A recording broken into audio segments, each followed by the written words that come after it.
இருக்கணும், அப்படியே தோணினே. ஏன்னு சொன்னால் இந்த பாடத்தை அதிகம் பண்ணிங்கன்னா மௌன பாடம் வாங்கும்போது மறந்துடுவீங்க. உங்களை தியானம் தியானம் தியானம் கற்றுக் கொடுக்குறேங்க. தியானம் எவனாலையும் தியானத்தை கற்றுக் கொடுக்க முடியாது. தியானம் கற்றுக் கொடுக்குறதா அது, வாசி கற்றுக் கொடுக்குறதா அது. தியானம்ன்றது தனியே தானே தானே அதுவே வரணும். அதான் தியானம். கண்ணு மூடின்னு உட்காந்துருங்க, உள்ளே போ மேலே போ ஆழ்நிலைக்கு போனா சொன்ன போகும். அது எடுத்து எடுத்து வைக்கிறதா அது. இதெல்லாம் தன்னை தானே ஏமாத்திக்கிற விஷயம்.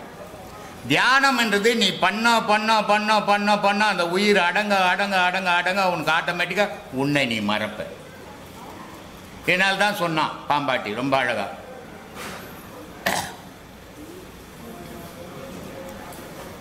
உள்ளத்துக்குள்ளே உணர வேண்டும், உள்ளம் புறம்பும் அறிய வேண்டும், மெல்ல கனலை எழுப்ப வேண்டும், வீதி புனலில் செலுத்த வேண்டும், கள்ள புலனைந்தும் கடிந்து தெல்ல தெரிவான பரஞ்சோதி தோற்றும். எப்படா நீ கடவுளை பார்ப்பனா? நீ எப்போ இல்லாத போறியா அப்போ கடவுளை பார்ப்படான்னு. நீ இருக்கிற வரைக்கும் கடவுளை, நான் இருக்கிறேன்ற வரைக்கும் கடவுளை பார்க்க முடியாது. நீ இல்லை நான் இல்லை நான் தான் ரொம்ப அழகாக சொன்னார் பட்டினத்தார். ஊனுக்குள் நீ இருந்து உலாவினதை யான் அறியேன் பராபர். ஐயா, எனக்குள்ள இவ்வளோ காலமாக இருந்திருக்கிற, நான் உன்னை அறியாமல் முட்டாளாக வாழ்ந்துக்கிறேன், இது எவ்வளோ பெரிய கேடு எனக்கு அப்படின்றார். அப்போது இறைவன் மனிதனுக்குள்ளே இருக்கிறான்னு எல்லா மகானும் சொல்லிக்கிறான். ஆனால் இவனால் 6-5 அதை எடுக்க முடியல. கோயிலுக்கு போய் வந்தால் கொஞ்சம் நிம்மதியாக இருக்குதுங்க, அந்த கோயிலுக்கு போய் வந்தால் நிம்மதியாக இருக்குதுங்க. எந்த கோயிலுக்கு போய் வந்தாலும் உன் நிம்மதி அந்த நிமிஷம் தான், மறு நிமிஷம் அந்த துக்கம் நின்றுக்கும் உங்ககிட்ட. இது ஒன்றில் தான் அந்த துக்கம் தூரம் நிற்கும். இதுக்கு தான் சொன்னான், கொல்லான் உழைப்போல் கொதிக்குதடி என் வயிறு, நில்லென்று சொன்னால் நிலைநிறுத்தை கூடுதில்லை, கொல்லென்று நில்லென்று சொன்னால் நிலைநிறுத்த கூடினால் கொல்லென்று வந்த எமன் குடிப்பவான் என்றான். ஐயா, நெருப்பு கொல்லான் ஒளியில் துர்த்தியில் ஊதுற மாதிரி நான் ஊதிக்கின்னு தான் இருக்கிறேன். ஆனால் என் வயிறு என்னமோ நெருப்பு மாதிரி தான் எரியுது, நிற்க மாட்டேன்ப்பா, ஆறி போகுது. ஆறி போந்தாலும் எமன் என்னை தேடின்னு வரான். ஆனால் அது ஆறாமல் எஞ்சிக்கினேன்னா எமன் என்னை பார்த்து ஓடி போடுவான்பான்னு. அதனால் இது ஒரு துருத்தி. இதனால் தான் சொன்னான், காயமே பொய்யடா சிவ காற்றடித்த பையடான்னா. ஜீவன் அடித்த பையடான்னு சொல்ல எவ்வளோ பேர் அறிவாளிங்க பாரு மகானுங்க. சிவ காத்தான் அது. அதனால சொன்னான், காயமே இது பொய்யடா சிவ காற்றடித்த பையடா, மாயனாரா கொயவன் செய்த மண்ணு பாண்டம் ஓடடா, வெந்த சோத்தையும் நொந்த காய்கறி போட்டடைத்த பையடா, வெளுத்த நரம்பையும் உளுத்த சதையும் இழுத்து கட்டிய கூடடா, காயமே இது பொய்யடா. இப்படி இருக்கு சாமி. அதுதான் சாமி. இப்போ நான் பார்த்தீங்கன்னா என் கடை வச்சுருக்கேன். நான் முதல்ல தொழில்ன்றது வேறு. இப்போ நம்ம பாடம் வாங்கி உங்ககிட்ட ஆசீர்வாதம் வாங்கி பாடம் பண்ணும்போது நம்மளுடைய மனசு எல்லாமே மாறுது. இப்போ நம்ம அடுத்தவங்களுக்கு முடிஞ்ச வரைக்கும் எவ்வளோ துன்பம் கொடுக்க முடியாமல் வாழணுமோ அந்த அளவுக்கு வாழ்கிற எண்ணம் போது பணம் காசுன்றது அடுத்த விஷயம். நம்ம நிம்மதி நாம் ஐயாவால் நாம் 4 வார்த்தை ஏதோ கற்றுக்கிட்டோம், அதை 4 பேருக்கு சொல்லணும். நான் பல வீடியோக்களில் சொல்லியிருக்கிறேன், இங்கே ஆசிரமத்துக்கு தர்மம் பண்ணுங்க. ஏன் ஆசிரமத்துக்கு தர்மம் பண்ணுங்கன்னு சொல்கிறேன்? இந்த ஆசிரமம் இவ்வளோ பெரிய ஸ்தாபனமாக ஆகிருக்குது. இவ்வளோ பெரிய ஸ்தாபனம் மெயின்டைன் பண்ணோன்னா குறைஞ்சது மாதத்தில் 2 லட்சம் 2.5 லட்சம் ஆகுது. அது இல்லாமல் கட்டுமான பணிங்க தொடர்ந்து நடந்துக்கினே இருக்குது. எதுக்காக இதை கட்டணும்? இதனால் எனக்கு என்ன நன்மை? நான் எங்கன்னா 25,000 ரூபாய் பென்ஷன் வருது, வீட்டில் படுத்து தூங்கலாம், எழுப்பி சோறு போட போகிறோம், துண்ணு தூங்கலாம். ஆனால் நான் பிறந்ததுக்கு இந்த உலகத்தில் ஒரு அடையாளம் வேணும். அதனால் இதை செய்து வச்சுட்டு போகிறேன். இந்த டொனேஷன் அனுப்புவாங்க, இந்த டொனேஷனை நான் சாப்பிட்டு தெரியறதுக்கு இல்லை. ஆனால் இதை நான் இருக்கும்போது இவ்வளோ பெரிய ஸ்தாபனம் கட்டி வச்சா கொடுத்தவனும் செத்து போயிடுவான், நானும் செத்து போயிடுவேன். ஆனால் வர ஜென்ரேஷன் இதில் பயன்படுத்திக்க இல்லையா? அதனால் வாழும்போது ஏதாவது இந்த உலகத்துக்கு நம்ம செய்யணும். அதே நேரத்தில் இன்னொன்று சொல்லியிருப்பேன், கொடுக்க முடியாதவங்க கடன் வாங்கி கொடுத்துட்டு பின்னாடி அவதிப்படாதீங்க. அது மாதிரி கொடுக்கணுன்னு அவசியமே கிடையாது. உங்ககிட்ட இருக்குதா உதவி செய்யுங்க, இல்லையா விட்டுடுங்க. ஆனால் உதவி செய்யணும்னு எங்கன்னா போய் கடன் வாங்கிட்டு கொடுத்துப்பட்டு நாளைக்கு கடங்காரம் உங்களை தொந்தரவு கொடுக்கும்போது நம்ம முட்டாள் வேலை செய்யட்டுமேனு யோசிக்காதீங்க அப்படின்னு சொல்லலாம். எல்லா வீடும் பார்த்துருக்கோங்க. இப்போ என் கடையில் பார்த்தீங்கன்னா உங்கள் ஃபோட்டோ தான் முன்னாடி இருக்கும். யார் பார்த்தாலும் நீங்கள் ஆசீர்வாதம் பண்ண மாதிரி இருக்கும். இப்போ யார் பார்த்தாங்கன்னா சொல்லுவாங்க, சாமிகிட்ட நீங்கள் போகிறீங்களா? ஃபஸ்ட்டு வார்த்தை அதான். 100 பேர் கொஞ்சம் ஒரு 500 பேர் கஸ்டமர் வராங்கன்னா கொஞ்சம் 400 பேராவது என்கிட்ட உங்களை பற்றி பேசாத ஆளுமே கிடையாது. ஏன்னா நீங்கள் வச்சுக்கிற அந்த ஆசீர்வாதம் பண்ணுறது கரெக்டாக அவங்க அவங்களுக்கு நேராக தான் இருக்கும். அப்படின்னு சொன்னால் நீங்கள் போகிறீங்களா? சாமியை நாங்களும் பார்க்குறோம் ஆனாலும் வர முடியல, நீங்கள் போகிறது ஒரு பெரிய விஷயம். அப்போ நான் நினச்சிக்கிறது நம்ம வந்து சுவாமி சொன்ன மாதிரி நம்ம முன்புறவில் செஞ்ச புண்ணியமாக என்னவோ தெரியல, இந்த காலத்தில் நம்மளாவது இவ்வளோ நாள் கழித்து அவருடைய ஆசீர்வாதம் நம்மளுக்கு கிடைக்கிற மாதிரி இருக்குது அப்படின்ற ஒரு பெருமை எனக்கு வந்திருக்கும். ஏன்னா சில பேர் என்ன பண்ணுவாங்கன்னா, நம்ம போகணும் பௌர்ணமிக்கு பார்க்கணும் அப்படின்னு விரும்புவாங்க. ஆனால் அவங்க குடும்ப சூழ்நிலை அன்றைக்கி தான் பொழப்பு இருக்கும் அவனுக்கு, அது முன்னாள் பொழப்பே இருக்காது. பௌர்ணமிக்கு தான் 10 ரூபா சம்பாதிக்க வாய்ப்பு கிடைக்கும். அன்றைக்கி அதை போலன்னா அவன் குடும்பம் பட்னியாக இருக்கும். அதனால் அவன் அன்றைக்கி போய்த்தான் ஆகணும். அதனால் நம்மளை வந்து பார்க்கலையே அவன் எப்படி போகலாம் அப்படிலாம் நினைக்கவே கூடாது. அந்த நினைவே நம்ம வச்சுக்கூடாது. வந்தால் அவனுக்கு பயன், வரலன்னா எனக்கு என்ன நஷ்டம்? வந்தால் 4 விஷயம் தெரிஞ்சுட்டு போகிறேன், வரலன்னா எனக்கு ஒன்றும் நஷ்டம் கிடையாது, அது அவனுக்கு தான் நஷ்டம். ஆனால் அவனுடைய மனசில் ஒரே ஒரு எண்ணம் இருக்கும், அந்த எண்ணம் எப்படியாவது நம்ம இந்த பௌர்ணமி எந்த வேலை என்ன தடை இருந்தாலும் நம்ம போய் ஆகணுன்ற வைராக்கியம் வந்தால் கண்டிப்பாக எல்லாராலையும் வர முடியுமா? கண்டிப்பாக. அதான் சொல்கிறேன், 400 பேராவது உங்களை பேசணும். அதில் ஒரு கொஞ்சம் 50-60 பேர் தான் வருவாங்க. மீதி பேர் என்ன பண்ணுவாங்க, நீங்கள் சொல்கிற மாதிரி தான் நம்மளுக்கு அதை நாங்கள் கேட்கறதோட சரி, போய் வீட்டில் வேலை பார்ப்பான். அடுத்தது சரி மறுபடியும் வந்து கேட்பான், நீங்கள் போகிறப்ப சொல்லுங்கள், இல்லை அட்ரஸ் கொடுங்க. இதுமாதிரி தான் நானும் உங்கள் ஃபோட்டோ நீங்கள் சொன்ன திருக்குறள் எல்லாத்தையும் வந்து விலைக்கு நான் வேறு மாதிரி போட்டு கீழே வந்து உங்களுடைய திருவள்ளுவர் சொன்ன மொழி கிடையாது, நீங்கள் சொன்ன விளக்கத்தையே நான் கீழே போட்டு எல்லாத்தையும் போட்டு வச்சுருக்கேன். மலேசியாவில் வெளிநாடுகளில் முழு உபதேசம் வாங்கினவங்க சீடர்களும் இருக்கிறாங்க, பாதி உபதேசம் வாங்கின சீடர்களும் இருக்கிறாங்க. 2 உபதேசம் வாங்கின சீடன் இப்போ அந்த கோயிலை கட்டினவன். குறைஞ்சது இந்த கும்பாபிஷேகத்துக்கு எப்படியோ 10 லட்சத்துக்கு மேலே செலவு பண்ணியிருப்பான். 10 லட்சம் செலவு பண்ண அவன் பேர் தியாகராஜர். 10 லட்சம் செலவு பண்ணுறான்னா அவன் ஒரு பணக்காரன் கிடையாது, மிடில் ஃபேமிலி. அவனுக்கு 2 குழந்தைங்குது, ஒரு பொண்டாட்டிக்குது, ஏதோ ஒரு தொழில் செய்கிறான், சாப்பாட்டுக்கு தான் சரியாக போகும். ஆனால் அவனுடைய வைராகம் 2 உபதேசம் தான் வாங்கினான். அவனுடைய நினைவு ஒரே நினைவு, ஐயாவுக்கு கோயில் கட்டி ஆகணும் அப்படின்னு முதல்ல என்ன பண்ணால் சின்னதாக கட்டினான். என் ஃபோட்டோ மட்டும் வச்சு எல்லோரும் வழிபட்டு இருந்தான். அப்புறமா இப்போ என்ன பண்ணால் சிம்டியில் சிலை செய்ய போகிறேன் சாமி, செய்து கோயிலில் கொஞ்சம் பெருசாக போகிறேன், ஆளுங்க உட்கார இடம் இல்லைன்னா நான் சொன்னேன், அடப்பா சிம்டியில் செய்தால் 2 வருஷம் போச்சுன்னா உடச்சின்னு கொட்டிட்டேன்டா, கல்லில் செய்தான்னு மாலிபுரத்தில் செய்தான் சிலை. இதோ ஓப்பன் பண்ணாங்க பார்த்தியா, இதப்பா போகணும். ஆனால் ஒரு வசூல் பண்ணியோ ஒரு கூட்டம் கூடியோ நடத்தலை. தனி மனிதன் இப்போ இந்த கும்பாபிஷேகத்துக்கு மட்டும் குறைஞ்சது ஒரு 10-12 லட்சம் ரூபாய் செலவு பண்ணியிருப்பான். எப்படி பண்ணுவான்? நம்ம இந்த ஆளுக்கு போய் எவனோ எங்கேயோ இந்தியாவில் இருக்கிறான், அவனுக்கு போய் 10 லட்ச ரூபாய் செலவு பண்ண, நம்ம பொண்டாட்டி கையில் ஒரு 10 சவரம் பிள்ளைங்களுக்கு ஆளுக்கு 5 சவரம் வாங்கி போட்டுடலாம், அதை போய் ஏன்டா எப்படி செலவு பண்ணணும்னு நினைப்பான். ஆனால் அவனுடைய குறிக்கோள்னா என்னுடைய குருநாதருக்கு கோவில் கட்டி ஆகணும், என்னுடைய டார்கெட் அதுதான். அதை முடித்து தான் நம்ம குடும்பம் எல்லாமே. இந்த வைராக்கியம் எவன் மனசில் இருக்குதோ அவன் செய்வான். இது எனக்கு வந்து 2வது கோவில் சொல்லியிருக்கீங்க. ஏன்னா ஏற்கனவே கோயம்புத்தூரில் கண்டியம் கோயில்ன்ற இடத்துல ஒரு 8 வருஷத்துக்கு முன்னாடியே கோயில் கட்டி கும்பாபிஷேகம் பண்ணிட்டாங்க. இது 2 வெளிநாட்டில் நடந்தது, இதுதான் ஃபஸ்ட்டு. அதை தான் அவன் பேசி அழுதுக்கணும் தான்.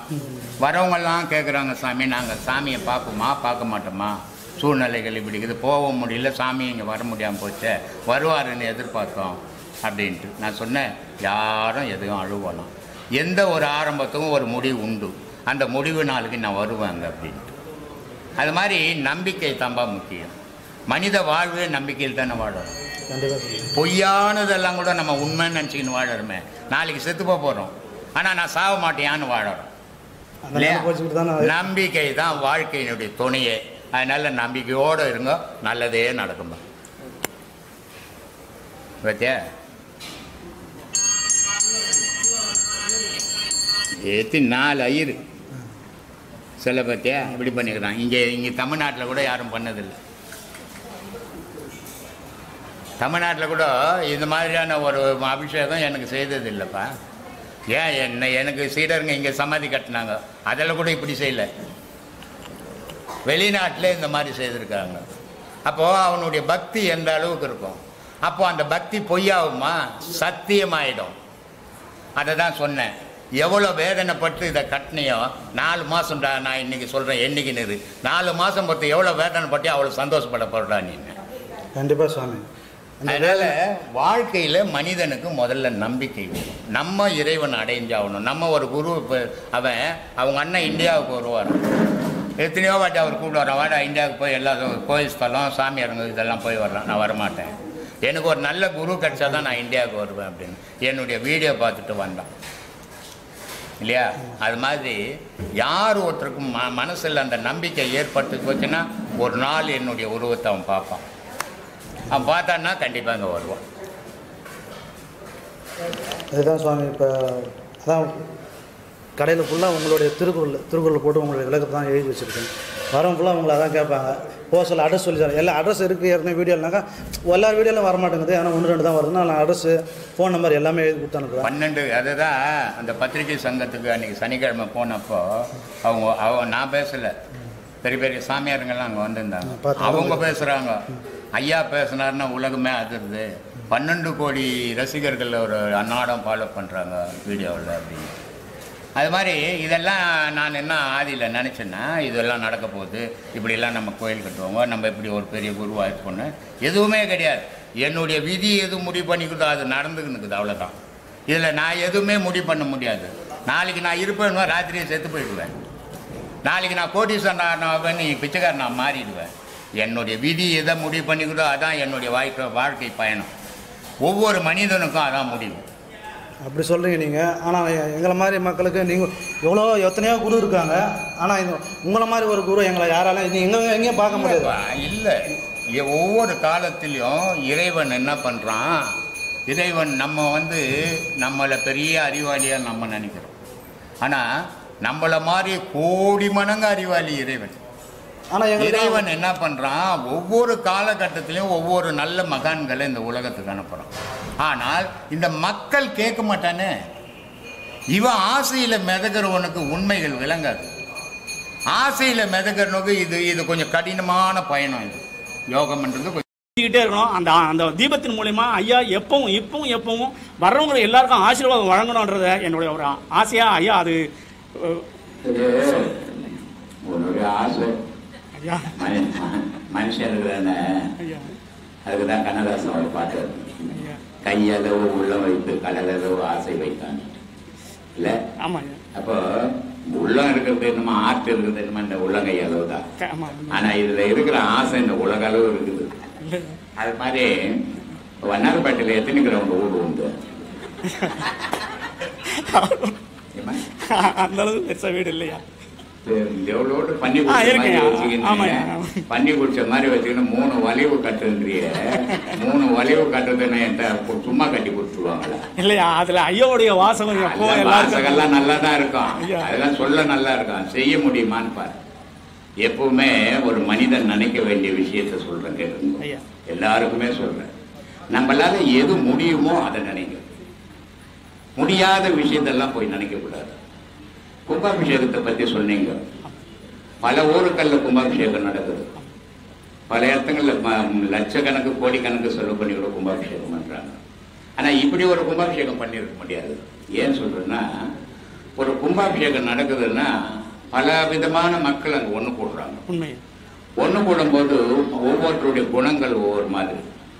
ஒருத்தர் அதை நல்லா நடக்கணும்னு ஆசைப்படுற ஒருத்தர் அதை நடக்காம ஏதாவது பிரச்சனை பண்ணணும்னு ஒருத்தர். இதை கும்பாபிஷேகம் நடத்துறோம், இவனை மடக்கி விடுறதும் அவனை சமாதானம் பண்றது இதுவே தான் வேலையா இருக்கும்.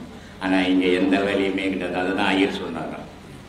நான் காஞ்சிபுரத்துலேருந்து கர்நாடகத்திலேருந்து ஆந்திரா மாநிலம் வரைக்கும் கும்பாபிஷேகம் பண்ணேன். ஆனால் இப்படி ஒரு கும்பாபிஷேகம் இது வரைக்கும் பண்ணதில்லை.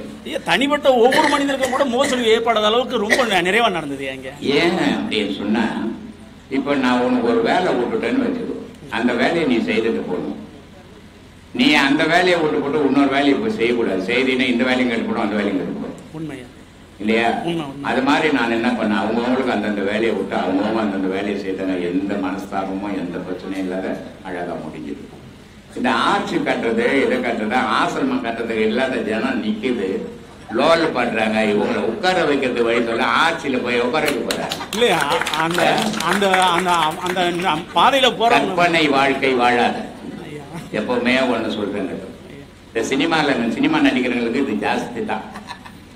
அது உனக்கு வந்ததும் ஒன்றும் தப்பு கிடையாது. ஏன்னா நீ அந்த வம்சத்துல வந்தவன் தானே சினிமா துறையில. ஆனால் நம்ம என்ன நம்மளுடைய குறிக்கோள் எல்லாம் என்னவா இருக்கணும்? இந்த ஆசிரமம் முதல்ல ஓடு போட்டு கட்டினேன். அப்போ ஓடு போட்டு கட்டும்போது மொத்தத்திலேயே ஒரு 25 பேர் தான் இருப்பாங்க. அந்த 25 பேருக்கு அங்கே இடம் தாராளமாக கிடக்கும், அவ்வளோ வசதியாக இருக்குது. அதுக்கப்புறமா என்ன ஆகிப்போச்சு, கோயிலை கட்டணும். கோயிலை கட்டினோன்னா ஒரு 150 பேர் ஆகிப்போச்சு. அப்போ கூட கொஞ்சம் பரவாயில்ல. அதுக்கப்புறம் சமாதியை கட்டணும். இப்படியே நானும் இதை 18 வருஷமாக கட்டிக்கினே தான் இருக்கிறேன். தொடர்ந்து வேலை செய்துருந்தாங்கிறேன். அந்த ஜனபத்தில் இப்படி நின்று சொல்றேன். ஏன் சொல்றேன்னா, எப்பவுமே தான் இருக்கிற மாதிரியே அடுத்தவன் இருக்கணும்னு நினைக்கிறவன் நான். இந்த சோபா இந்த டிசைனிங் அந்த இதெல்லாம் அந்த கௌரவம் எல்லாம் பார்க்கறவங்க கிடையாது. இல்லையா, அது உலகத்துக்கே தெரியும். எந்த கௌரவத்தையும் நான் எதிர்பார்க்கறதில்லை. என்னை மதிக்க வேண்டிய கடவுள் மட்டும் என்னை மதிச்சான்னா போதும். அந்த மனிதன் மதிக்கணும்னு நான் நினைக்கிறதே கிடையாது. ஏன்னா இந்த மனிதெல்லாம் இன்னைக்கு மதிப்பான், இதே மனிதெல்லாம் நாளைக்கு திட்டுவான். கடவுள் மதிக்கவும் மாட்டான், அவன் திட்டவும் மாட்டான். அதனால நம்மளுடைய செயல் எல்லாம் இந்த மக்களுக்கு என்ன செய்ய முடியும், அதுதான் நம்ம குறிக்கோளா இருக்கணுமே தவிர ஆட்சி போடு, என் சிலையை வை, வாசக வை அப்படின்னு எல்லாம் அது ஒன்றும் புரோஜனம் கிடையாது. ஒரு சாவு வண்டியில் எழுதி இருக்கிறான், சாவு வண்டி பார்த்துக்கிறான். அவன் நிறைய செத்து அவனை தூக்கின்னு போடுறாங்க சுடுகாட்டுக்கு. வண்டியில் போகுது. இந்த வண்டி இப்போ நிறைய டிசைனிங்காக வந்துருக்குது வண்டி. அது வண்டியில் ஒரு வாக்கியம் எழுதி இருக்குது, படைத்ததெல்லாம் விட்டு விட்டு படைத்தவனை நோக்கி பயணம் போகின்றான். அப்போ இவன் செய்ததெல்லாம் மறந்துட்டான், பிள்ளைய மறந்துட்டான், மூட்டை மறந்துட்டான், சொத்தை மறந்துட்டான், தொழிலை மறந்துட்டான், எல்லாத்தையும் மறந்துட்டான். இவ்வளோ நாள் இதுக்காகவே வாழ்ந்தான். ஆனா இப்ப எல்லாத்தையும் மறந்துட்டு இவனை செய்து ஒன்று நோக்கி போறான்.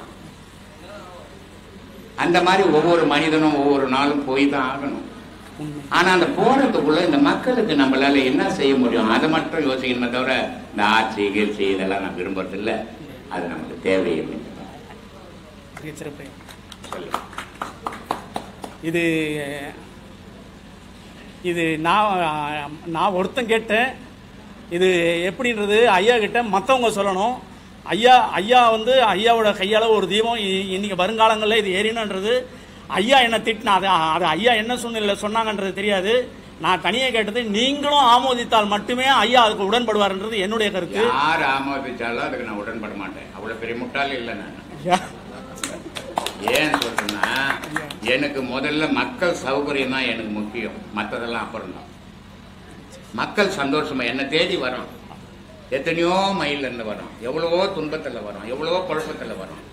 அந்த குழப்பத்துக்கு தீர்வு கிடைக்கிற இடமா இருக்கணும் இது. அதுதான் நான் விரும்புறது. மற்றதெல்லாம் நான் விரும்புறது கிடையாது. இதை எல்லாரும் சேர்ந்து சொன்ன கூட நான் செய்ய போறது கிடையாது. சொல்றது ஈஸி தானே. நீ கூட சொல்லிட்டேன், நாளைக்கு கட்ட முடியுமா ஆச்சு? ஆட்சினாலும் அந்த ஜோதி விஷயம், எந்த விஷயமா இருந்தாலும் ஜோதி எனக்குள்ள எரிஞ்சுக்கினே இருக்குது. அது எரிஞ்சுக்கினே இனி வரும் சந்ததிகள் அது நீ கொளுத்தி தான் எரியணும்னு அவசியம் கிடையாது. இல்லையா, அதுக்கெல்லாம் சொன்னா உச்சிக்கு கீழே உள்நாட்டு மேலே வெச்ச விளக்கு எரியுதடி, அச்சுள்ள விளக்கு எண்ணெயும் இல்லை தண்ணீரும் இல்லை போக வழியும் இல்லை, சிக்குது வாழை பெண்ணேனா. உச்சிக்கு கீழே உள்நாட்டு மேலே எனக்கு எப்போ எரிஞ்சுக்கினே தான் இருக்குது. அது ஒன்றும் புதுசா எரிப்போறது. அதனால எங்க வெளியே கொளுத்தி தான் எரியணும்னு அவசியம் கிடையாது. அது எரிஞ்சுக்கினே இருக்காங்க, சமாதிக்குது இல்ல, அங்க எரிஞ்சுக்கினே இருக்கான். நீ வந்தீங்கன்னா எப்பாரு பௌர்ணமி இல்லாத எட்டி பார்த்து போயிடு. மிக்க நன்றியா, மிக்க நன்றி ஐயா. ஐயா இறைவன் படைத்த 4 வேதங்களை பத்தி ஐயா சொன்னீங்க. இந்த பூமி ஒண்ணு, சூரியன் ஒண்ணு, சந்திரன் ஒண்ணு, வெள்ளி ஒண்ணு அப்படின்ட்டு ஐயா. இந்த பூமி மனிதர்களுக்கு அவங்களுடைய தேவைகளையே எல்லாத்தையும் பூர்த்தி பண்ணிக்கிட்டு இருக்கையா? யார் சொன்னது? வாழ்வியல் முறைகளை எந்த விஞ்ஞானம் சொல்லி சொன்னது? ஐயா இந்த பூமியில தானே பிறந்து வாழ்ந்து தான் பிறந்த. சூரியன் வரலன்னா உனக்கு இங்க கண் தெரியுமா? இல்ல அதுதான் அது ஐயா சொன்னது. அந்த அப்போ இந்த 4மே இங்க தேவையா? பூமி மட்டும் இருந்தா நீ ஒண்ணும் பண்ணிட முடியாது. மழை வரலன்னா எதனா பொருள் வருமா? முடியாது. அப்போ இயற்கை 4 விதம், அந்த 4ம் சேர்ந்துதான் இந்த உலகம். இதுலதான் உயிரினம் வாழுது. அதனால பூமி மட்டும் இல்லை, இந்த 4ம் சேர்ந்துதான் பூமி, சந்திரன், சூரியன், வெள்ளி, இந்த 4ம் சேர்ந்துதான் இங்க இயக்குமே. இந்த பூமியும் சூரியனும் சந்திரனும் மனிதனுடைய நிறைவுகளை செய்துட்டு இருக்கியா? இந்த வெள்ளிக்கும் மனித வாழ்வுக்கும் என்ன தொடர்புங்க? சூரியனும் சந்திரனும் மனித வாழ்வுக்கு நல்லது செய்து, ஆனா சந்திரனுக்கும் சூரியனுக்கும் வெள்ளி தான் நல்லது செய்து. சிறப்பான விஷயம். புரியுதா? இப்ப நாசா ஒரு விண்வெளி ஒரு அறிக்கை விட்டாந்தேமா, வெள்ளியில இருந்து ஓம் என்ற ஒரு வார்த்தை, ஒரு சப்தம் வந்து நேருக்குது அப்படின்னு. அதை எதை வச்சு வருது? இப்ப மனிதன் 1000 வேதங்களுக்கு எழுதலாம், ஐயா. ஒவ்வொரு காலகட்டத்தில் ஒவ்வொரு வேதங்கள் அழிஞ்சு போயிடும். ஐயா. ஒவ்வொரு காலகட்டத்தில் ஒவ்வொரு வேதங்கள் உருவாக்கலாம். ஆனால் வடிவம் மாறவே மாறாது. ஒரு மண்ணில் ஒரு விதையத்து போய் நட்டேன்னா கூட அது முளைச்சி வரும்போது ஓம் என்ற வடிவில் தான் அந்த விதை முளைச்சி வரும் மண்ணில். அப்புறம் தான் நிமிர்ந்து ஐயா. அதே மாதிரி தாயினுடைய கர்ப்பத்திலிருந்து பார்த்தீங்கன்னா ஒரு குழந்தை பார்த்தீங்கன்னா அந்த காதோரம் கையை வச்சுன்னு ஓம் என்ற வடிவம் தான் அந்த குழந்தை இருக்கும். இங்க வேதத்துக்கே வேலை கிடையாது. ஓம் மட்டும்தான் உலகம், ஓம் மட்டும்தான் உயிர், ஓம் மட்டும்தான் இயக்கம். உங்களுக்கு ஒரு வேண்டுதல் என்னையா, இன்னும் எங்களை மேம்படுத்தி பலப்படுத்தி அந்த வழியை பாதையை நோக்கி கொண்டு போகணும்னு இறைவனை வேண்டிக்கிற ஐயா. இன்னும் ஒரு பாக்கியம் பண்ணணும், இல்ல மறுபிறவி ஐயாவுடைய இந்த பிரிவிலே ஒரு கடவுளையே கேள்வி கேட்க வச்சிட்டார் ஐயா. என்ன அது ஒரு மன கஷ்டம் ஐயா. என்ன மனிதனுடைய வாழ்க்கையில மனிதனுடைய முன்னேற்றத்துக்கும் மனிதனுடைய செயல்பாட்டுக்கும் அவனுடைய வெற்றிக்கும் காரணமானது எது அப்படின்னா மனிதனுடைய தோல்வி, மனிதனுடைய வறுமை, மனிதனுடைய துக்கம், இதையெல்லாம் சேர்ந்துதான் அவனை ஒரு கருவியா உண்டாக்கி. அதுக்கு காரணம் என்ன, ஏன் நான் இந்த மாதிரிலாம் ஆனேன், இப்படிப்பட்ட ஒரு சூழ்நிலை அப்படின்னும் போது நான் போன மாதம் கூட சொன்னேன். திருநெல்வேலியில் ஒரு அநாத ஆசிரமத்தில் அந்த குழந்தைங்களுக்கு சாப்பாடு போடுறாங்க. அந்த குழந்தைங்களுக்கு வாழையில் போட்டு எல்லாத்தையும் வச்சுட்டு ஒரு போஸ்டர் போட்டு என் போஸ்டர் போட்டு அந்த போஸ்டரில் சொல்லிட்டு அவங்கெல்லாம் பாட்டு பாடிட்டு சாப்பாடு போடுறாங்க. இந்த சாப்பாடு போடும்போது எனக்கு தோணுன ஒரே ஒரு எண்ணம், அந்த குழந்தைங்களாம் நானே இருந்தேன்றது தான். ஏன்னு சொல்றேன்னா, ஒரு தாமரை மாடு மேய்ச்சி மாடெல்லாம் கழுவி எடுத்துன்னு வந்து கட்டிட்டு வீட்டில் ஒரு குளத்துல போய் குளிச்சுட்டு மறு குளத்துல இறங்கி ஒரு தாமரை இலை கிள்ளி வச்சுக்கின்னு 30 பேர் சாப்பிட்ற வீட்டில் ஒரு பொடி சாப்பாட்டுக்கு நான் உட்காந்துருந்தேன். அப்போது அந்த ஒரு பொடி சாப்பாடு எனக்கு கிடைக்கல. அதனால தான் நான் முக்கியத்துவம் அன்னத்துக்கு முக்கியத்துவம் கொடுக்கணும்னு சொல்லுவேன். அந்த வறுமை, அந்த கேள்வி, அது எல்லாம் சேர்ந்து தான் என்னை இப்படி உருவாக்குச்சு. இது எனக்கு மட்டுமே இல்லை, இது நான் மட்டும்தான் உருவாவேன். உலகத்தில் நான் ஒன்றும் அதிசயம் கிடையாது. நீங்கள் எல்லா மனிதரும் ஒவ்வொருத்தருக்கிட்டும் ஒவ்வொரு அற்புதங்கள் இருக்கு. ஆனால் அந்த அற்புதங்களை எல்லாருமே உணர்ந்துட்டீங்கன்னா செய்திருவீங்க. அது தெரியாத வரைக்கும் செய்யாமல் இருந்தீங்க. கண்டிப்பாக உங்களால் எல்லாராலையும் ஒவ்வொரு செயலும் இந்த உலகத்துக்கு தேவைப்படும். ஒவ்வொரு மனிதனும் யாருமே இந்த ஒரு உயிரினம் கூட இந்த உலகத்தில் வீணானது கிடையாது. ஒவ்வொரு உயிரினத்தாலையும் ஒவ்வொரு உயிரினத்துக்கு பலன் கிடைக்குது. ஒவ்வொரு உயிரினத்தாலையும் ஒவ்வொரு உலகத்தில் அனுபவம் கிடைக்கிறது. அப்போ உங்களுக்கும் அந்த அனுபவங்கள் கிடைக்கும். உங்களுக்கு ஏன் கிடைக்கல, எனக்கு ஏன் கிடைச்சதுன்னா நான் இளமையில் வறுமையில் வாழறேன். அந்த வறுமை தான் என்னை இப்படி உருவாக்குச்சு. அந்த வறுமை உங்களுக்கு கிடைக்கல, அதனால நீங்க. ஆனால் வாழ்க்கை வாழணும், தப்பு இல்லை, சந்தோஷமான விஷயம். கணவன் மனைவி குழந்தை குட்டிங்க அன்போட இருக்கணும், தாய் தாப்பு அன்போட இருக்கணும். நான் இங்கே எல்லாரையும் கேட்டுக்கிறது, நான் அதிகமாக விரும்பி கேட்டுக்கிறது, ஒரு சாமியார் இருக்கிறாரு, அவர் மணி போட்டுங்கிறாரு, அவர் குடிமி போட்டுங்கிறாரு, அவர் கொண்டை போட்டுங்கிறாரு, அவர் காவி கட்டிங்கிறாரு, அவர் காலில் ஒன்றா நமக்கு ஏதாவது கிடைக்கும் அப்படின்னு ஒரு விழாக்கு தவறான செயல். அது அறியாமைன்னு பேர் எப்பவுமே. ஆனால் உங்களை பெத்த தாய் தகப்பன் காலில் விழுந்தீங்கன்னா உங்களுக்கு கிடைக்கிற புண்ணியம் இருக்குது, அது பல மடங்கு பெருசு. தாய் தகப்பன் காலில் விழ கற்றுங்க பிள்ளைங்க, அது உங்கள் எல்லாருக்கும் நல்லது, அது உங்கள் சந்ததிக்கே நல்லது. ஆனால் போகிறவன் வரவன் காலில் எல்லாம் விழக்கூடாது, தப்பு. அது அறியாமை, அது பழகி போச்சு. அப்படியே அந்த பழக்கத்தை தவிர்த்துருங்க. உங்கள் தாய் தகப்பன் காலில், சின்ன குழந்தையா இருந்தாலும் சரி, வயசானவங்களா இருந்தாலும் தாய் தகப்பன் காலில் ஒன்றுங்கன்னா மரியாதையும் கிடைக்கும், பண்பு வரும், அன்பு பெருகும். அந்த அன்பு உங்களை வளர்க்கும். அதனால அந்த மாதிரி பழக்கத்தை எடுத்துருங்க. போகிறவங்க வரவங்க காலெல்லாம் விழாதுங்க. என் காலையே நான் விழக்கூடாதுன்னு சொல்கிறேன். யார் விழணும் அப்படின்னா சீடர்கள் மட்டும் விழணும். மற்றவங்கெல்லாம் போகிறவங்க வரவங்கெல்லாம் ஐயோ சாமியார் போகிறாரு அவர் காலில் போகலான்னு விழக்கூடாது, தப்பு. அதை முதல்ல உங்களை நீங்களே மாற்றிக்கிட்டீங்கன்னா அது உங்களுக்கு நல்லது. அதனால் இந்த அனுபவங்கள் எனக்கு மட்டுமே இல்லை, உங்களுக்கும் உண்டு. அதுக்கு காலம் வரும், காத்திருங்க, கண்டிப்பாக நடக்கும். ஆத்மா வணக்கம்.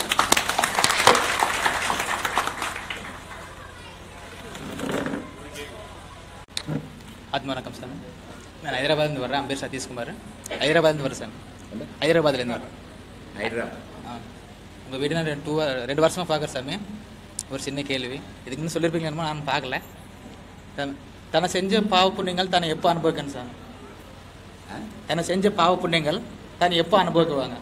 எப்போ அனுபவிக்கிறது? இப்போ அனுபவிக்கிறது இல்லை சாமி, அப்போ நம்ம இங்கே வந்த அப்போ நம்ம செஞ்ச பாவங்கள், நீ செய்த பாவ புண்ணியத்தால தான் நீ இப்போ இங்கே வந்த. நீ பாவ புண்ணியம் பண்ணலைன்னா நீ பிறக்க போகிறதே இல்லை. அப்போ நீ இங்கே வர போகிறதும் இல்லை. ஒவ்வொரு மனிதனும் பாவ புண்ணியம் பண்ணாமல் பிறப்பே கிடையாது. ஒவ்வொரு மனிதனும் பாவ புண்ணியம் பண்ணுறோம். ஆனால் அந்த பாவ புண்ணியம் பாவமும் இருக்கக்கூடாது, புண்ணியமும் இருக்கக்கூடாது, நடுத்தரமாக போகணும். அது பாவ புண்ணியம்ன்றது நீ மட்டும் பண்ணுறேன்னு நினச்சிக்காத. நீ ரொம்ப நல்லவனா இருப்ப, ஆனால் உன் தாய் பார்த்தீங்கன்னா பொல்லாதவங்களா இருப்பாங்க. நீ ரொம்ப நல்லவனா இருப்ப, உன் தகப்பன் பார்த்தீங்கன்னா ஊர்லாம் கொள்ளாடிக்கிறவனா இருப்பான். அப்போ அந்த பாவம் யாருக்கு வரும்? உன் அப்பன் சொத்து சேர்த்து வச்சா யாரும் இருப்பான்? பக்கத்தோட்டுக்கார எடுத்துப்பானே, நீ தானே எடுத்துப்ப. அப்போ உன் அப்பன் செய்த பாவ புண்ணியம்லாம் உனக்கு தான் சொந்தம். அதனால தான் இங்கே வந்துருக்கு. நன்றி சார்.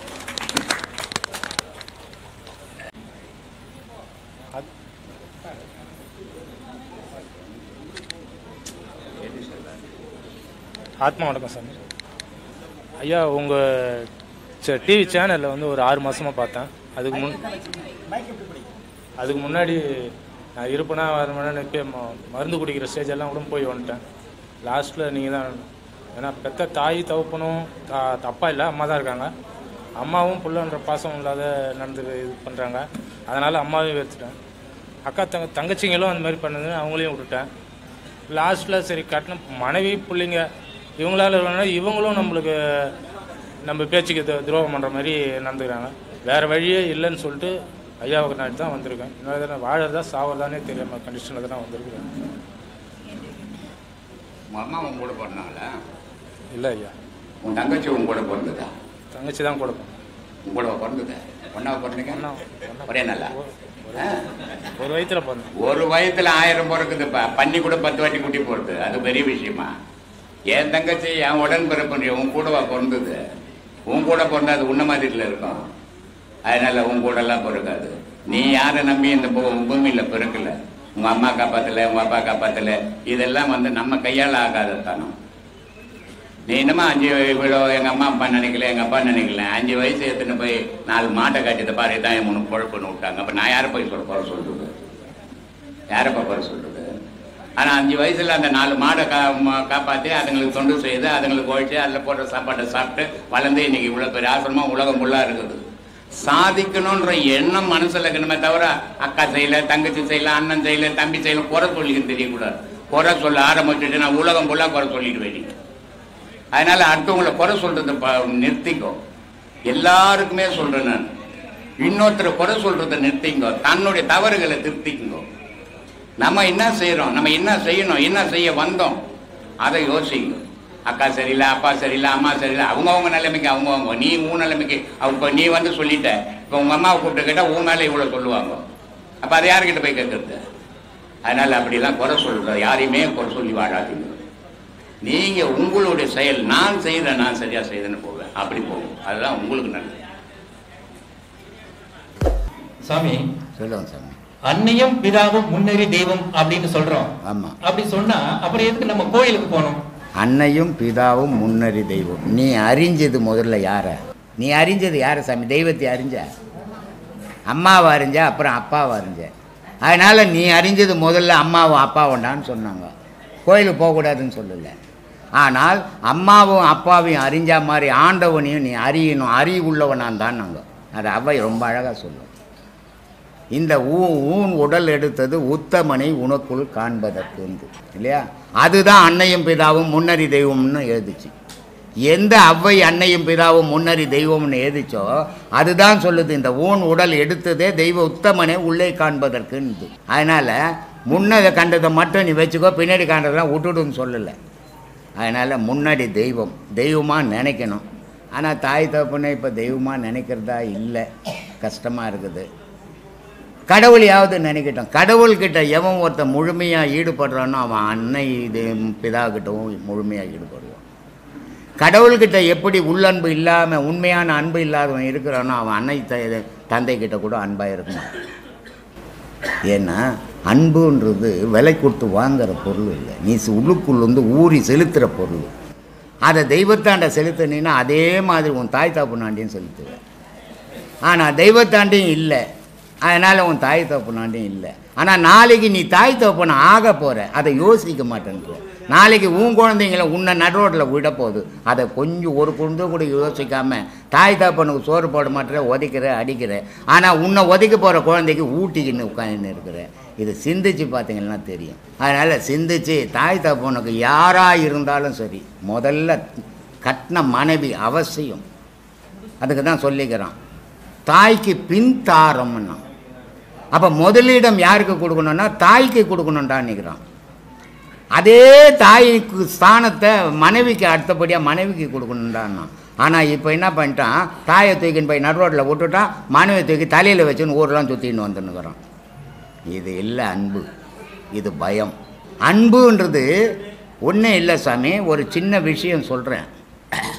இன்றைக்கி வரைக்கும் 25வது வருஷம் என்னை வளர்த்த அம்மா இறந்து. எங்கள் சம்சாரத்துக்கும் என்னை வளர்த்த அம்மாவுக்கும் சண்டை.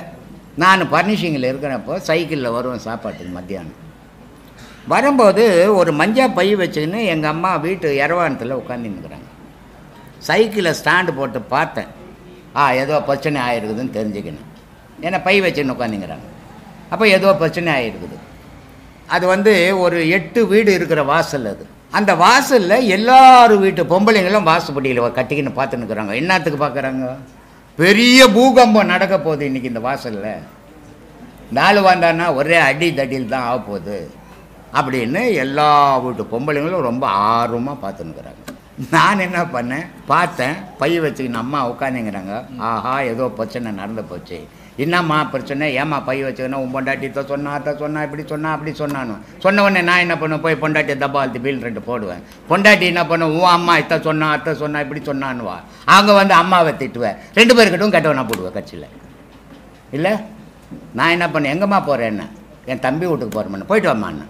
ஏன் போகிறேன், எதுக்கு போகிறேன், என்ன சண்டைன்னு கேட்கல. கேட்டால் பிரச்சனை ஆகிடும். போயிட்டு வாம்மா நல்லபடியான்னு. உள்ளே போனேன், இன்னொரு பைய எடுத்தேன். எங்கள் சம்சாரத்தை போடுவேன், ஜாக்கெட்லாம் சுற்றி அந்த பையில் போட்டேன். இந்தாண்ணன் என்னது இதுன்னாங்க. அவங்க இல்லாத இடத்துல நீ இருக்கக்கூடாதுன்னு. அன்னைக்கு எடுத்துன்னு போய் எங்கள் அம்மா பைய வச்சாங்க. சாவர வரைக்கும் மருமவுல மாமியாரும் ஒரு வினாடி கூட பிரிஞ்சது கிடையாது. ஆனால் அன்னைக்கு நான் அதை சண்டையை ஆக்கியிருந்தேன்னா வாழ்நாள் முதும் அந்த கரம் இருந்துக்கினே இருக்கும் 2 பேருக்கும். இதெல்லாம் சில விஷயங்களை அதிகாரத்தால் கட்டுப்படுத்தணும், சில விஷயங்களெல்லாம் அன்பால் கட்டுப்படுத்தணும். எல்லாத்தையும் அன்பால் கட்டுப்படுத்தினாலும் ஆபத்து, எல்லாத்தையும் அதிகாரத்தில் கட்டுப்படுத்தினாலும் ஆபத்து. இந்த பக்குவம் மனிதனுக்கு அவசியம்.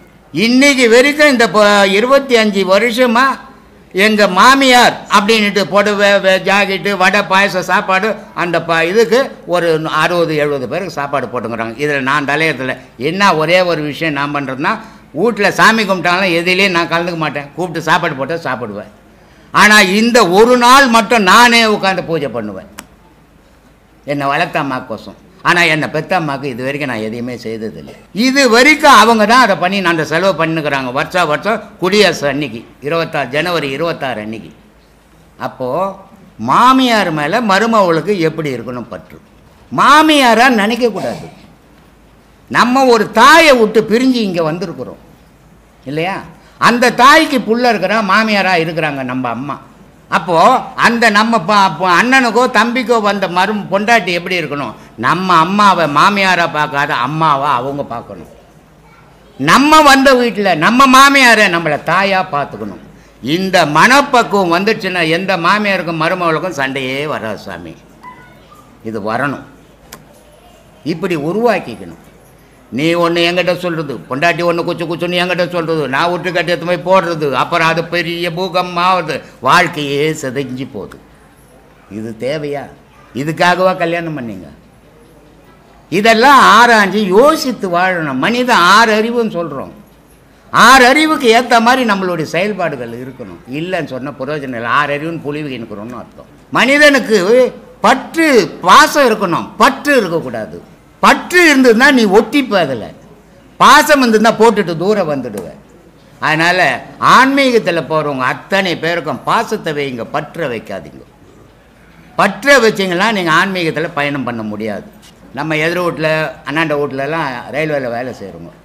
மனைவி மாருங்களை ரொம்ப துன்புறுத்துவாங்க, சம்பாதிக்கிறாங்க, குடிச்சிட்டு வந்து அடிப்பாங்க, சரியாக காசு கொடுக்க மாட்டாங்க. எல்லோரும் செத்து போயிட்டாங்க. செத்து போன உடனே அந்த காசு இல்லாத தெரிஞ்ச மருமவெல்லாம் பீரோ சாவி எக்கில் சொருகிச்சு. ஆமாப்பா, பென்ஷன் வந்துடுச்சு, பணமும் வந்துடுச்சு, வேலையும் கொடுத்தாச்சு. அதனால் பொம்பளைங்களுக்கு ஒரு பெரிய கம்பீரமாயிட்டாங்க, கஷ்டப்பட்ட பொம்பளைங்கள்லாம். எங்கள் வீட்டில் சொல்லுவாங்க, அப்படி இருக்கிறாங்க இப்படி. என்ன தூங்கும்போது கல்லு போட்டுடலாம் நினச்சிக்காத, ஏன்னா நான் தூங்கவே மாட்டேன், ஒரு கண்ணை திறந்துக்கினே இருப்பேன் அப்படின்னு சொல்லுவேன் நான். ஏன் அப்படின்னா முன்காலத்துலலாம் கணவன் கூலி வேலை செய்வான், மனைவி காலையில் கணவன் எழுந்துக்கிறதுக்கு முன்னே எழுந்து காலை தொட்டு குளிச்சுட்டு வந்து காலை தொட்டு கும்பிட்டுட்டு தான் மற்ற வேலையெல்லாம் செய்வாங்க. இது எதுக்காக? அதுதான் பதி பக்தின்னா. அப்போ இது எதுக்காக பண்ணாங்க? நம்ம கணவன் நல்லா இருந்தால் தான் ஒரு 4 ரூபாய் சம்பாதிக்க முடியும், சம்பாரிச்சுன்னு வந்து நம்ம கொடுத்தா தான் நம்ம குடும்பத்தை நடத்த முடியும். அப்போ கணவன் கடவுள் அப்படின்னு தொட்டு கும்பிட்டாங்க. இப்போ கணவனை ஏன்னா இவங்க சம்பாதிக்கிறாங்க, கணவனை இந்த காலில் ஒரு உதா அந்த காலில் ஒரு உதா, அவன் அப்படியே ஒடுங்கி போய் பயந்துக்கிட்டு போகிறான். இந்த ஓனாய் இருக்குது தெரியுமா? ஓனாய், தென்னாலிராமன் கதை தெரியுமா? 1-2 தெரியும் சாமி. கிருஷ்ணதேவராயர் ஒரு விளம்பரப்படுத்துகிறார், ஒரு ஆடு ஒன்று தருவேன், 1 மாதம் வளர்க்கணும், கொடுக்கும்போது எடை போட்டு கொடுப்பேன் 20 கிலோ, ஒரு லாரி தீனி கொடுப்பேன் ஆட்டுக்கு, 1 மாதம் நீ தீனி போட்டு ஆட்டை வளர்க்கணும், மறு மாதம் எடுத்துன்னு வந்தால் நான் எடை போடுவேன், 20 கிலோவே இருந்ததுன்னா உனக்கு 5 ஏக்கர் நிலம், ஒரு பம்பு செட்டுன்ட்டார். ஊரெல்லாம் திறந்துட்டான், நான் வளர்க்குறேன்ட்டு. அப்புறமா ஒன்று சொன்னார், நான் கொடுத்த அளவுக்கு இருந்துச்சுன்னா 5 ஏக்கர் நிலம், ஒரு பம்பு செட்டு, அதிகமாக இருந்துச்சுன்னா உன் தலையை வெட்டிட்டு வந்துட்டான். எல்லாம் ஓடிப்பட்டான். தென்னாலிராமன் வந்தான், நான் வளர்க்குறேன்னா எத்தனை போனான், ஆட்டையும் ஓட்டிக்கினா லாரி தீனியை எடுத்துக்கணும், போய் தீனியை போடுறான், கட்டி போட்டு வளர்க்குறதாச்சே, தின்னு போட்டு சமுத்தியாகி போச்சு ஆடு. தென்னாலிராமன் பார்த்தா, ஐயோ நம்ம தலைக்கு ஆபத்து வைக்கும் பொழுது இந்த ஆடு என்ன பண்ணுறதுன்னு யோசனை பண்ணான். அங்கே இங்கே சுற்றி ஒரு ஓனாயை பிடிச்சின்னு வந்துட்டான், ஆட்டுக்கு எதிர கட்டிட்டான். நல்லா ஆடு சாப்பிடுது, ஓனாயை பார்த்தோன்னா அப்படியே பொக்கு நாய் போகுது. இன்றைக்கி பொம்பளைங்க அந்த மாதிரி ஆம்பளைங்களை ஓனாய் மாதிரி ஆக்கிட்டு இருக்கிறாங்க சாமி, பயந்து போய் வாழறாங்க. ஏன்னா பெண்கள்கிட்ட வருமானமாக போச்சு, தொழில் செய்ய ஆரம்பிச்சிட்டாங்க. ஆனால் நீ தொழில் செய், தப்பு இல்லை, ஒரு குடும்பத்தில் 2 பேரும் சம்பாதிக்கிறது தவறே கிடையாது. ஏன்னா இன்னைய காலத்தில் கட்டாயம் 2 பேரும் சம்பாதிக்க வேண்டிய காலம் இது. ஆனால் பெண்ணு சம்பாதிச்சாலும் ஆணு சம்பாதிச்சாலும் ஆணை அடிமைப்படுத்துறதோ பெண்ணை அடிமைப்படுத்துறதோ இருக்கக்கூடாது. இங்கே அடிமைப்படுத்திட்டு சமம் எங்கே இருக்குது, சமத்துவம் எங்கே இருக்குது? அதனால் சமமாக இல்லாத 2 பேர் வருமானம் ஒருத்தரோட ஒருத்தர் சேர்ந்து அந்த குழந்தைங்களை நல்ல அன்பு செலுத்தி படிக்க வச்சு நல்ல வேலையில் வச்சு உங்களுடைய பாதுகாப்புக்கு நீங்கள் வச்சுக்கணும். நான் அதனால தான் பல வீடியோக்களில் சொல்கிறேன், இந்த பாடத்தினுடைய நிலை என்ன, நல்லா இருக்கிற உடம்பு ஓடுற ஆடுற என்னால் எல்லாம் பண்ண முடியான்னு சொல்லுவேன். ஆனால் பணம் பாக்கெட்டு பணம் காலியாகி மனத்தில் இருக்கிற பலம் காலியாகி போச்சுன்னா உனக்கு என்ன தோணும் அந்த நேரம்? ஐயோ எல்லாம் போயிடுச்சு, இனிமேல் யார் என்னை காப்பாற்ற போகிறான் அப்படின்ற பயம் எல்லா மனிதனுக்கும் வரும்.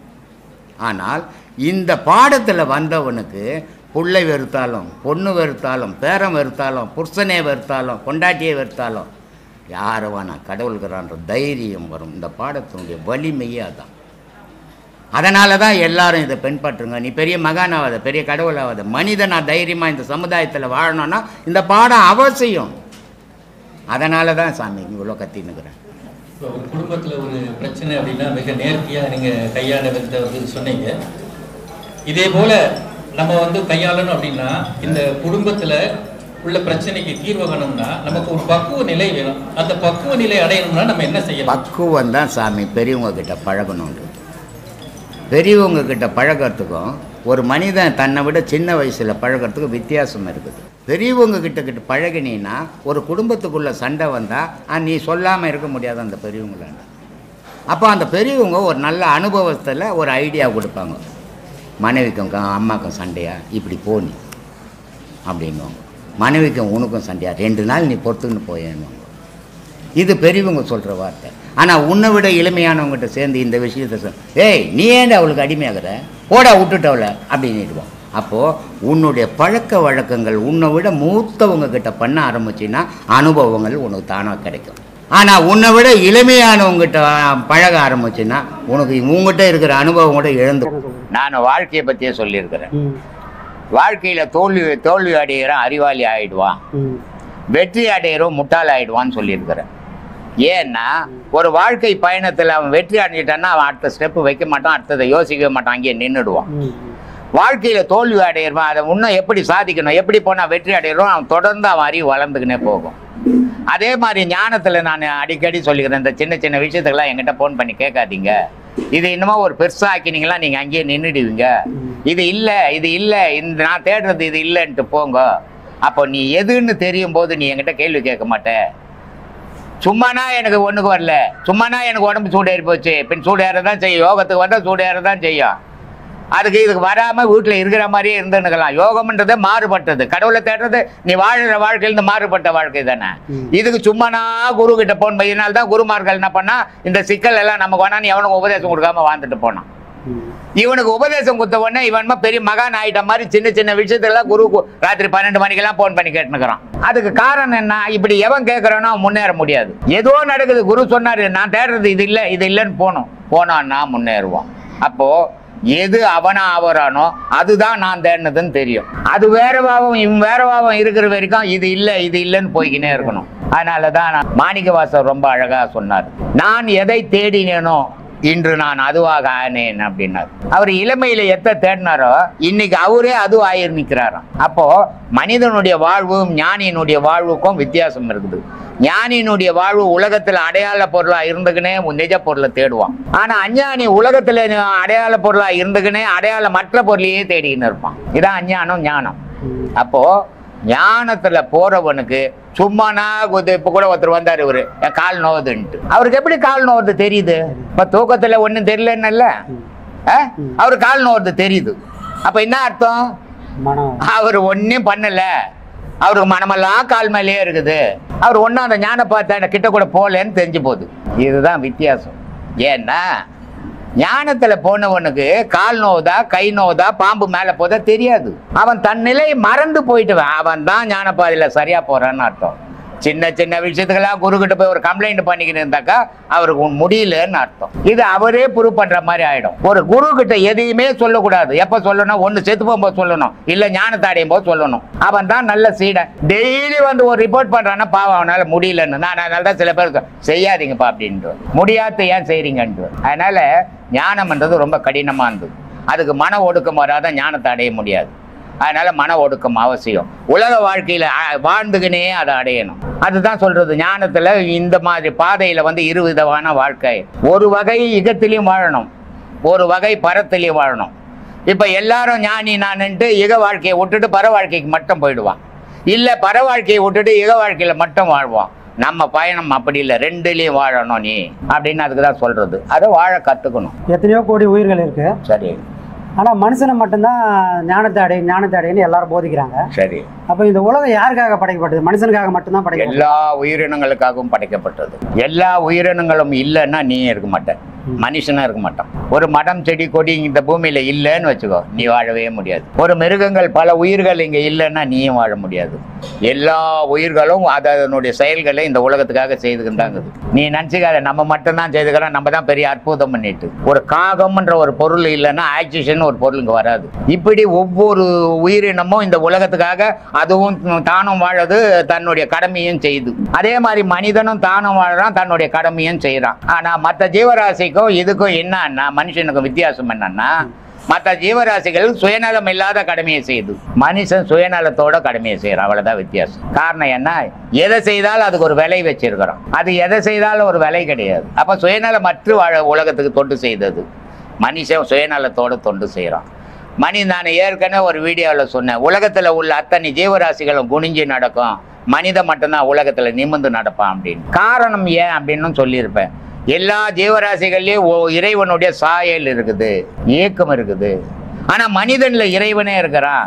அதனால அந்த மனிதன் வந்து நிமிர்ந்து நடக்கிறான் அப்படின்னு சொல்லியிருந்தேன். அந்த மாதிரி இந்த மனிதனுடைய உடல்ல இறைவன் இருக்கிறதால அந்த இறைவனை மாயை மறைக்கிறதால இறைவனை தேடுன்னு மகான்கள் சொல்லியிருக்கிறாங்க. இறைவன் படைச்சதே மனுஷனை உயர்ந்த நோக்கத்துக்காக தான்.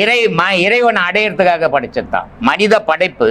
இறைவன் அடையிறதுக்காக படைச்சது. ஏன்னா அதுக்கு தான் சொல்லியிருப்பாங்க திருவாசகத்தில், புல்லாகி பூண்டாகி பல்லுயிராய் பல்மிருகமாய் கல்லாகி பேயாகி இவ்வளவும் தாண்டி தான் இந்த ஜீவராசிக்கு வந்திருக்கிற, மனித உடலுக்கு வந்துக்கிற. இந்த இத்தனையிலையும் நீ தாண்டி வந்ததுக்கு காரணம் இது ஒரு நான் பல வீடியோவில் சொல்லிக்கிறேன், மனித உடல் ஒரு புனித உடல். இந்த மனித உடலினுடைய அமைப்பு இறைவன் அடையறதுக்காக அமைக்கப்பட்டது அப்படின்னு. இத்தனையும் தாண்டி வந்து இந்த இறைவன் அடையறதுக்காக வந்த, நீ எங்கிருந்து வந்தையோ அங்கே போய் சேர்றதுக்காக வந்த உடல். ஆனால் நீ உலகத்திலேயே உலக ஆசை மேலேயே மாண்டு அங்கேயே எழுந்து போயிடுற, உன்னை எழுந்துடுற நீ. அதனால உன்னால் அறிய முடியல. மகான்கள் இதை நீ அறியறதுக்காக வந்தப்பா அறியப்பான்னு சொல்லின்னுக்கிறான். அதை அந்த மனுஷனும் கேட்கல. தூக்கத்தில் என் நிலை மறந்து நான் தூங்கிடுறேன். அதில் கனவு இல்லை ஒன்றும் இல்லை, நல்ல தூக்கத்தில் இருக்கேன். அப்போ இந்த உலகம் எனக்கு தெரியல, நானும் எனக்கு தெரியல. திருப்பி கண்ணை முடிச்ச உடனே இந்த உலகமாக வந்தது, நானும் அங்கே வந்துடுறேன். இப்போ இது ரெண்டுத்துல எது மாயை? ஒண்ணுமே இல்லாம இந்த அது மாயா இல்ல எல்லாமே இருக்கு? ரெண்டுமே மாயை. ஒண்ணுமே இல்லைன்னதும் மாயை, எல்லாம் இருக்குதுன்னதும் மாயை. ஏன்னா எல்லாம் இருக்குது அப்படின்னு பாக்குறது புலன்கள், அது ஒரு மாயை. எதுவுமே இல்லைன்னு சொன்னது மனம், அதுவும் ஒரு மாயை தான். ஆனா இதுல மாயை அற்று இருக்கிறது ஆன்மா. அப்போ ஆன்மாவினுடைய காட்சிக்கும் மாயையினுடைய காட்சிக்கும் வித்தியாசம் இருக்குது. இப்போ புலன்கள் இல்லை, என்ன இருக்குதுன்னு தெரியல, தூங்கிட்ட. உனக்கு இந்த உலகம் இருக்குதா இல்லையான்னு தெரியாதுன்ற, அதெல்லாம் சும்மா பேச்சு. இப்போ வந்து ஒருத்தர் உன் பேரிட்ட கூப்பிட்ட உடனே டக்குன்னு எழுந்து உட்காரு, எப்படி எழுந்து உட்காந்த? அதை கூப்பிட்டதுக்கு அப்புறம் அப்ப கூப்பிடுறது கேக்குது. எது கேட்டுது? புலன்கள், காது கேக்குது. காதெல்லாம் கேட்காது. அப்போ புலன் தூங்குச்சு, மனம் தூங்கல. மனம் தூங்கிட்டால் மனிதன் தூங்கிடுவான். அப்ப மனம் விழிப்புல இருக்குது. புலன்கள் தூங்கும் போது உலக விஷயம் தெரியல. மனம் விழிப்புல இல்லைன்னா கூப்பிட்டா தெரியாது. அப்ப மனம் விழிப்பிலேயே இருக்குது. புலனும் தூங்கி மனமும் தூங்கினால் மனிதன் இருக்க மாட்டான். அதனால மனம் தூங்கல, புலன் தூங்குச்சு. புலன் தூங்குந்தால உனக்கு உலக விஷயம் தெரியல. அந்த புலன்கள் விழிப்புக்கு வந்தவொடனே உலக விஷயமெல்லாம் தெரியுது. இதான் நடந்துக்கிட்டு மனிதனுக்குள்ள நடக்கிற விஷயங்கள். ஞானியினுடைய நிலை அப்படி இல்லை. புலனும் தூங்கும், மனமும் தூங்கும். மனுஷனுக்கு புலனும் தூங்கி மனமும் தூங்கினா மரணம் வந்துடும். ஆனா ஞானிக்கு மனமும் தூங்கும், புலனும் தூங்கும், ஆன்மா விழிப்பில் இருக்கும். அதனால்தான் அவனுக்கு பேர் மகன், நமக்கு பேர் மனுஷன். இந்த மனம் போனால் அடுத்த பேர் நமக்கு பிணம்னு வந்துடும். அப்ப மனம் இருக்கிற வரைக்கும் தான் நமக்கு பேர் மனுஷன். மனம் போனா பிணம். ஆனா மகானுக்கு மனம் கிடையாது எப்பவுமே. அதனால அவனுக்கு பேரே வேற, மகானன் பேரு. அதனால அவனுடைய நிலை வேற, சராசரி மனுஷனுடைய நிலை வேற. மனுஷ நிலைக்கும் மகானுடைய நிலையும் ஒப்பிட்டு பார்க்க கூடாது. பார்த்தால் விடை கிடைக்காது. ஏன்னா அடையாளம் இல்லை அது காட்டக்கூடியது. அதனால அதை ஒப்பிட்டு பார்க்க கூடாது. நம்ம நிலை என்ன, அது வரைக்கும் போகணும். நம்ம எதை நோக்கி போறோம் அதை நோக்கி போகணும். இப்போ யமன் வந்து ஒரு உயிரை வந்து எடுக்கும்போது பாசக்கயிறை வீசி எடுக்கிறான் அப்படின்னு சொல்றாங்க. ஆனா என்னன்னா இப்போ அந்த பாசக்கயிறுன்றது என்ன? இப்போ நான் வந்து ஒரு பொருள் மேல ஆசை வச்சிருக்கேன், ஒரு பொண்ணு மேல ஆசை வச்சிருக்கேன், இந்த உலகத்து மேல ஆசை வச்சிருக்கேன். இப்போ ஒரு சில இறக்கும் போது கூட உயிரும் போகாம அப்படியே துடிப்பாங்க. அப்ப அவங்க எது மேல ஆசை வச்சிருக்காங்களோ அதை ஏற்றி ஊட்டுவாங்க அப்படின்னா, அப்ப இதுதான் அந்த பாசக்கயிறுன்ற அந்த அர்த்தத்துக்காக சொல்றேன். பாசக்கயிறுன்றது உன்னுடைய மூச்சு. இந்த மூச்சு நான் சொல்லுகிற சரம் பார்த்தால் பரம் பார்க்கலாம்னு, இது சரமா இருக்கிற இந்த கயர் தான் பாசக்கயிறு. இதை போட்டு கழுத்தில் எடுக்கும் போது தான் யமன் வந்து கயிறை போடுறான்னு நான் தெரியுது. வேற அவன் தனியாக கயிறு திருச்சி எடுத்துன்னு வர்றதில்லை. இதுதான் இந்த உயிரினுடைய மூச்சு தான். அதனால தான் சொன்னேன், ஏற்கனவே ஒரு பாடலில் கூட நான் சொல்லிக்கிறேன். பரித்து நூல் முறுக்கி விட்டு பஞ்சு ஓதும் மாந்தரே, துரித்து நூல் முறுக்கி விட்டு துன்பம் நீக்க வல்லாரேல்னு. அப்போ இது வந்து துருத்தில ஒரு நூல் இருக்குது. இதுதான் பாச கயிறா மாறுது அவனுடைய இறப்புல. அது ஏங்குற வரைக்கும் பாச கயிறா இல்லை, அது ஏங்காத போது பாசக்கயிறா மாறுது. இந்த பாசக்கயிறு மாறும் போது அவனுக்கு அந்த துடிப்பு வருது. அந்த துடிப்பை இந்த மனுஷனுக்கு இருக்கிற ஆசையே சாவனுக்கும் இருக்குதுன்னு இவன் ஏழ்ச்சி ஊத்தின்னு உட்காந்துக்கிறான். பொண்டாட்டி மேல ஆசை இருந்தது, பொண்டாட்டியை பிடிச்சி 2 கல்லில் ஏழ்ச்சி ஊத்திட வேண்டியது தானே அவனுக்கு. ஊத்துவானா? ஏன்னா பொண்டாட்டி அவனை வச்சு இழிச்சிடுவான். அதனால அதெல்லாம் இழைக்க மாட்டான். மண்ணை இழைப்பான், துட்டை இழைப்பான், தங்கத்தை இழைப்பான். எது இவனுக்கு சம்பந்தம் இல்லையோ அதெல்லாம் இழைப்பான். இவனுக்கு சம்பந்தப்பட்டதை இழைக்கணும். எனக்கு என் பொண்டாட்டி மேலே தான் எனக்கு ஆசை, என் உயிர் போக மாட்டேங்குது. உடனே என் பொண்டாட்டியை போட்டு 2 கல்லில் 2 நல்லா தேய்ச்சி சேர்த்து ஊற்றணும். ஊற்ற முடியுமா? ஊற்றினா போலீஸ்காரன் வருவான், ஏன்னா பொண்டாட்டி துபாய் போயிடுவான். இவ்வளோ சிக்கல் எல்லாம் இருக்கு சாமி. மகன்கள் வந்து யமனையே எட்டி உதைக்கலாம். யமன்னு யாரும் எட்டு உதைக்கிறது இல்லை. யமன்னா மரணம்னு அர்த்தம். அந்த மரணத்தை ஜெயிச்சவன் யமனை எட்டு வச்சான்னு அர்த்தம். யமனை எப்படி எட்டு ஒதிக்கிறான் அப்படின்னா, மகான்கள் வாழறது சிவத்தோட வாழறோம். சிவத்தோட வாழும்போது இந்த மூச்சு கயிறு இல்லைங்க. அதனாலதான் மார்கண்டனை காட்டி மார்கண்டன் லிங்கத்தை சேர்த்து பிடிச்சிங்கிற மாதிரியும் யமன் போய் கயிறை போட்டு போட்டிக்கும்போது சிவனும் மாட்டிக்கிறாரு. அதில் மாட்டிக்கணுன்னே சிவனுக்கு கோவம் வந்து யமனை எட்டு வச்சிடுறாரு. இது காரணம் என்னன்னா, இந்த மூச்சு கயிற்று அவன் ஆன்மாவோட வாழறான் மகான். அவனுக்கு போய் இந்த மூச்சு காற்று விழும்போது அங்க சிவத்தோட இருக்கும்போது யமனை எட்டு ஒதிக்கிறான். இதனுடைய பொருள் எல்லாம் புரியாம நம்ம தப்பு தப்பா பேசின்னுக்கிறோம். அதனால மகானுடைய மரணம் வேற, மனுஷனுடைய மரணம் வேற. மகானுடைய மரணம், மகான் என்றவனே இந்த உலகத்துக்கு என்ன சொல்லணுமோ அதை சொல்ல வந்தா வாழ்க்கையை முடிக்கிறான். மனுஷன் இங்க என்னன்னா இருக்குதோ அத்தனை மேலேயும் வாழணும்னு ஆசையில வந்துருவேன். இவன் வாழ்க்கை வேற, அவன் வாழ்க்கை வேற. மகான் வாழ்க்கையும் மனுஷன் வாழ்க்கையும் ஒப்பிட்டு பேசாதீங்க.